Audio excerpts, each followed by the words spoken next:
Good morning students. प्यारे बच्चों, हमने सांख्यिकी जिसमें हमने एक्सरसाइज 15.1 शुरू की थी और उसके आधार पर हमने क्वेश्चन नंबर 1 से क्वेश्चन नंबर 4 तक कर लिए थे। तो आइए आगे क्वेश्चन हम करना शुरू करते हैं। यहाँ पर प्यारे बच्चों क्वेश्चन नंबर 5 और क्वेश्चन नंबर 6 दिया गया है और उसमें आपको यही काम करना है कि माध्य के सापेक्ष, माध्य का मतलब वही है समांतर माध्य, तो माध्य के सापेक्ष माध्य विचलन ज्ञात करना है। पिछली बार प्यारे बच्चों आपको आंकड़े दिए हुए थे, इस बार आपको सारणी दी गई है ना। हमने जो 4 क्वेश्चन किए हैं, समांतर माध्य या माध्य के सापेक्ष या माध्यिका के सापेक्ष, तो वो तो आंकड़ों वाले सवाल थे, लेकिन अभी सारणी वाले सवाल दिए गए हैं यहाँ पर। तो किस तरह से प्यारे बच्चों समांतर माध्य के सापेक्ष या माध्य के सापेक्ष माध्य विचलन ज्ञात करेंगे, और हमें सारणी इस प्रकार से दी जाएगी, बस एक्स आई का मान दिया जाएगा आपको और एफ आई का मान दिया जाएगा, यानी बारंबारता दी जाएगी और पदों की संख्या दी जाएगी या प्राप्तांक दिए जाएंगे। ठीक है, ये सभी कॉलम आपको खुद बनाने होंगे। कैसे बनाएंगे अभी मैं आपको बता रहा हूं। तो सबसे पहले हमने इसे सारणी के रूप में उतार लिया है। एक्स आई है 5, 10, 15, 20, 25। इसकी बारंबारता दी गई है 7, 4, 6, 3, 5। ठीक है, अभी सबसे पहले हमें माध्य निकालना है और माध्य निकालने के लिए क्या करेंगे, एफ आई की और एक्स आई की गुणा करेंगे। एफ आई और एक्स आई की गुणा करेंगे ताकि हम माध्य निकाल सकें।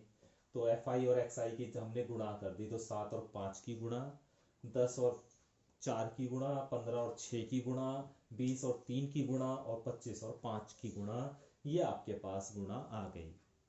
अभी इन्हें सभी को ऐड कर लेंगे, तो लिखेंगे सिग्मा एफ आई एक्स आई, और ये बराबर, जब इन्हें आप ऐड करोगे तो ये एडिशन आ जाएगा इनका 350।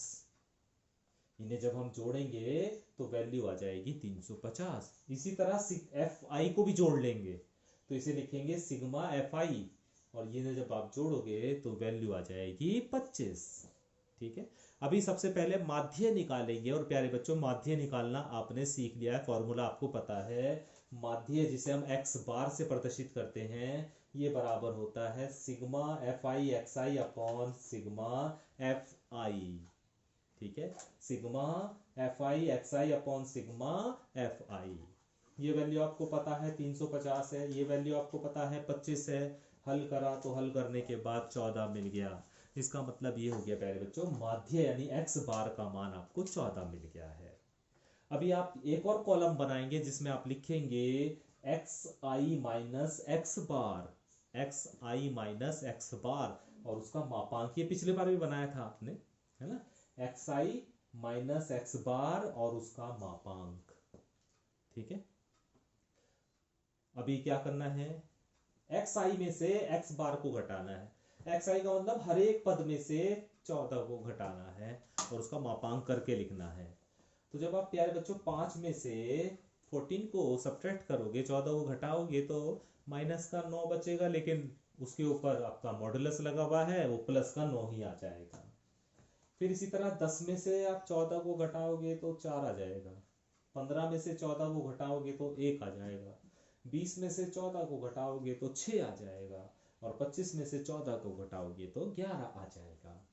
ठीक है, अभी नया कॉलम बनेगा और उसमें लिखा जाएगा कि एफ आई और जो भी आपने कॉलम बनाया है modulus of X I minus X bar, इन दोनों की मल्टीप्लाई होगी।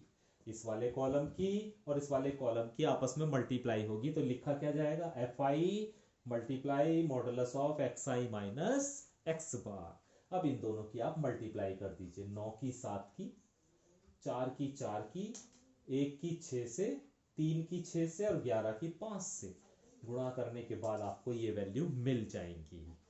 ठीक है, अभी इसे जोड़ लीजिए, और जोड़ने के बाद आप क्या लिखेंगे, sigma F I modulus of X I minus X bar, और बराबर, जब इसे आप जोड़ोगे तो ये मिल जाएगा आपको 158।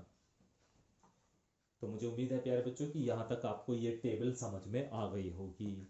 अगर आपको ये कहा जाए माध्य के सापेक्ष माध्य विचलन ज्ञात करना है, तो इसी तरह एक टेबल आपकी बन के तैयार होगी। पहले अभी माध्य विचलन निकालेंगे, और माध्य विचलन का फॉर्मूला है sigma F I modulus of X I minus X bar और अपॉन सिग्मा एफ आई। ठीक है, ये वैल्यू आप निकाल चुके हो 158, ये वैल्यू आप निकाल चुके हो 25। तो 158 को 25 से भाग करेंगे और भाग करने के बाद आ जाएगा 6.32। इस तरह प्यारे बच्चों सारणी का अगर कोई सवाल आए और माध्य के सापेक्ष आपसे माध्य विचलन पूछा जाए तो इस तरह उस क्वेश्चन को आप कर सकते हैं। क्वेश्चन नंबर 6 बिल्कुल इसी तरह आपका होगा, इसलिए क्वेश्चन नंबर 6 आप स्वयं करेंगे।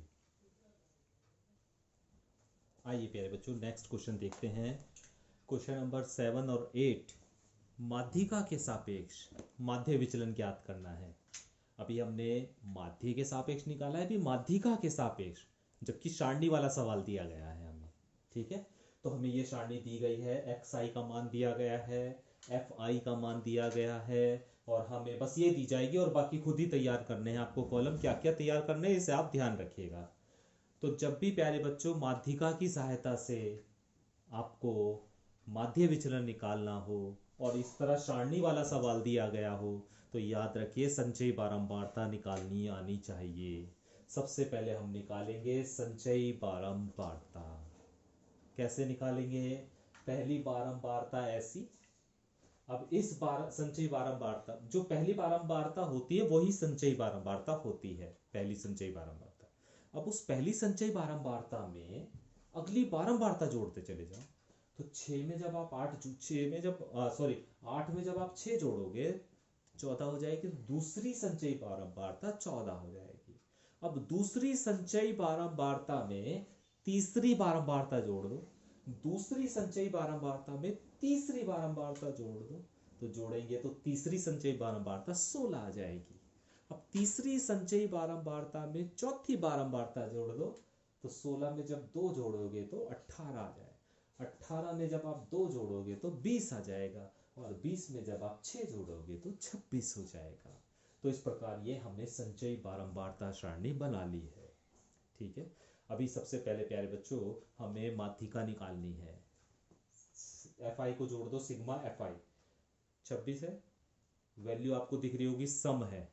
सिग्मा एफ आई जो है क्या है? सम। और सिग्मा एफ आई को प्यारे बच्चों हम एन भी लिख सकते हैं, सिग्मा एफ आई को हम एन भी लिख सकते हैं। तो यहाँ पे एन का मान 26 है और सम है, तो आप जानते हैं जब एन का मान 26 होता है तो माध्यिका बराबर होती है n/2 पद प्लस n/2 प्लस 1 पद अपॉन 2।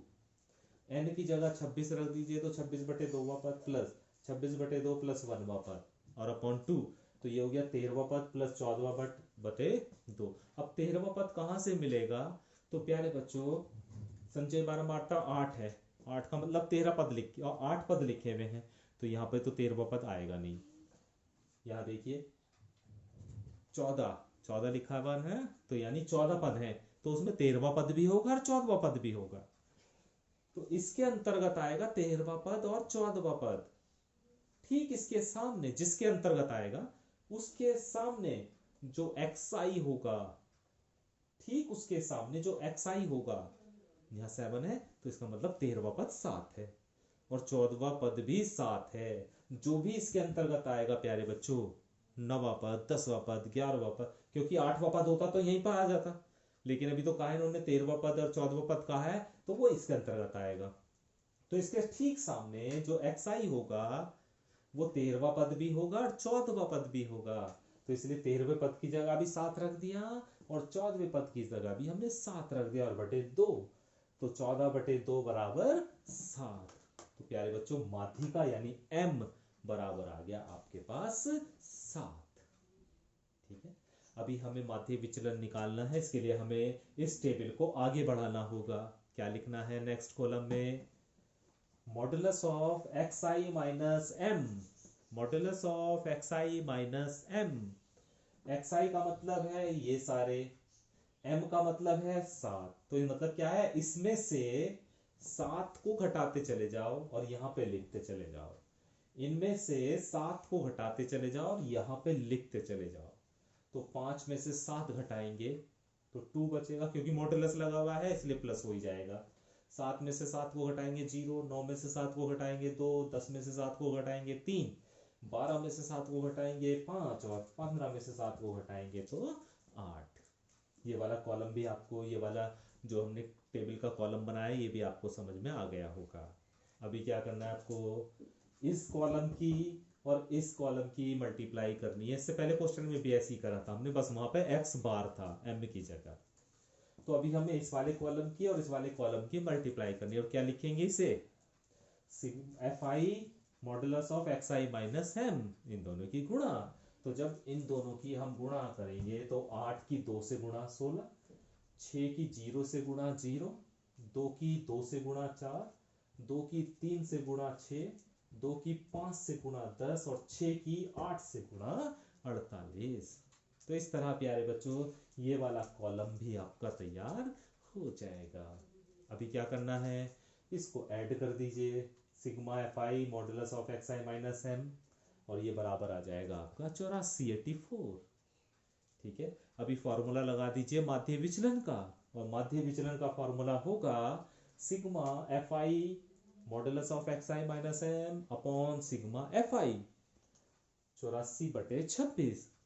अभी 84 को 26 से आप डिवाइड कर दीजिए, जो भी आ जाएगा वो प्यारे बच्चों आपका माध्य विचलन हो जाएगा।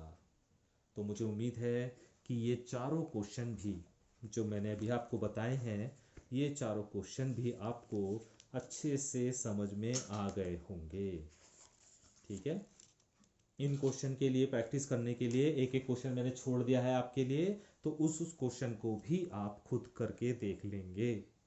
ठीक है, तो अभी तक हमारे 8 क्वेश्चन इस एक्सरसाइज के कंप्लीट हो चुके हैं और 4 क्वेश्चन इसके और बचे हुए हैं, दूसरे तरीके के हैं, उस पर हम कल चर्चा करेंगे। वो भी वैसे माध्य की सहायता से माध्य विचलन और माध्यिका की सहायता से माध्य विचलन ज्ञात करना, लेकिन उसमें क्वेश्चन का कुछ रूप बदल जाएगा, उसमें वर्गंतराल के रूप में आपको सवाल दिया जाएगा। यहाँ पर आपको इस तरह सारणी के रूप में दिया जाएगा और उसमें वर्ग अंतराल के रूप में आपको सवाल मिलेगा। तो उन क्वेश्चंस की हम कल से उन क्वेश्चन को हम कल से करना शुरू करेंगे, तो कल हमारी ये एक्सरसाइज भी खत्म हो जाएगी। तो प्यारे बच्चों जितने भी क्वेश्चन मैंने आपको बताए हैं, मुझे उम्मीद है कि वो सभी क्वेश्चन आपको अच्छे से समझ में आ गए होंगे और आप उसकी प्रैक्टिस भी कर रहे होंगे। Thank you.